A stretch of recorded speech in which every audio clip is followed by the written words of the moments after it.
पैसों का धोखा ना माफ कर दे प्लीज। अच्छा तुम सो जाना, रात में बैठ जाऊंगा। Upper talent, I am a big fan of yours. Hello friend, Adeel का बुरा वक्त अब शुरू हो चुका है क्योंकि अदील ने तरक्की के लिए जो शॉर्टकट तरीका अपनाया था वो बहुत जल्द सबके सामने आने वाला था। क्योंकि जिस तरह रुबाब कंपनी के तमाम मामलात को पुरस्रार तरीके से हैंडल कर रही थी उससे अदील बहुत ज़्यादा खौफजदा हो चुका था। रुबाब की तसल्ली दिलाने के बावजूद उसे रुबाब का रवैया बहुत ज़्यादा परेशान कर रहा था।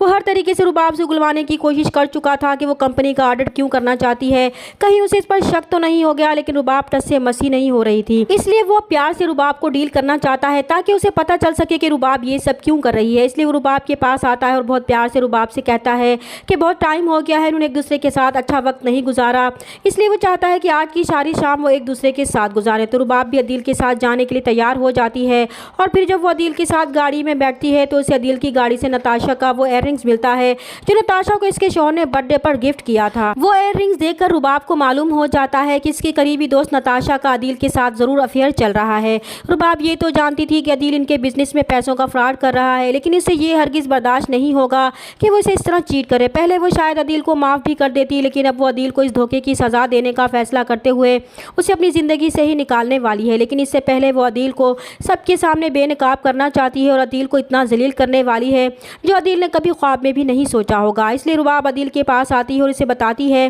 कि इसने एक पार्टी ख़ास तौर पर इसके लिए अरेंज की और ये पार्टी उम्मीद है उसे पसंद आएगी क्योंकि इस पार्टी में इसे बहुत बड़ा सरप्राइज़ देने वाली है। तो अदील समझता है कि शायद रुबाब इससे बहुत ज़्यादा खुश है तभी वो इसके लिए ये सब कर रही है, लेकिन उसे नहीं मालूम कि रुबाब पार्टी में इसके साथ क्या करने वाली है। नुसरत इफ्तिखार साहब को अभी तक ये इल्म ही नहीं है कि अदील ने इनके साथ कितना बड़ा धोखा किया है।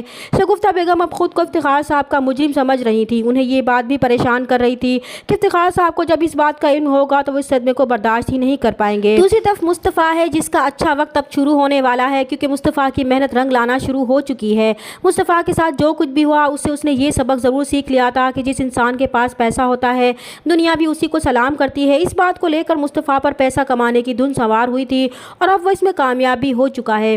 बहुत जल्द वो गेमिंग की दुनिया में इतना मशहूर हो जाएगा कि बड़े बड़े क्लाइंट्स मुस्तफ़ा से अपना ऑर्डर बुक करवाना शुरू कर देंगे। इन्हें मुस्तफ़ा की गेम्स बहुत पसंद आएंगी तो क्लाइंट्स भी बढ़ते जाएंगे, जिसकी वजह से मुस्तफ़ा इतना ज़्यादा मसरूफ़ हो जाएगा कि इसके लिए शर्जीना को वक्त देने का टाइम ही नहीं मिलेगा, जिससे शर्जीना और मुस्तफ़ा के दरमियान दूरियां और भी बढ़ जाएंगी। इस दौरान शर्जीना की तबीयत भी ख़राब हो जाएगी, लेकिन मुस्तफ़ा का अपनी मसरूफियत में शर्जीना पर ध्यान ही नहीं जाएगा।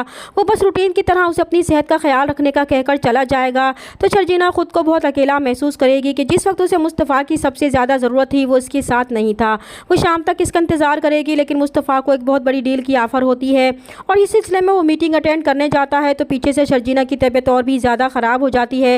वो मुस्तफ़ा को कॉल करती है, लेकिन मुस्तफ़ा को शर्जीना से ज़्यादा अपनी इस डील की फ़िक्र होती है, इसलिए वो शर्जीना की बात सुने बगैर कहता है कि वो इसका इंतज़ार ना करे और खाना खाकर सो जाए क्योंकि उसे आने में देर हो जाएगी। मुस्तफ़ा इस डील से बहुत ज़्यादा खुश होता है क्योंकि इस डील के बाद उसके सारे ख्वाब पूरे होने वाले थे, लेकिन इस चक्कर में वो शर्जीना को इग्नोर करके बहुत बड़ी गलती कर रहा है।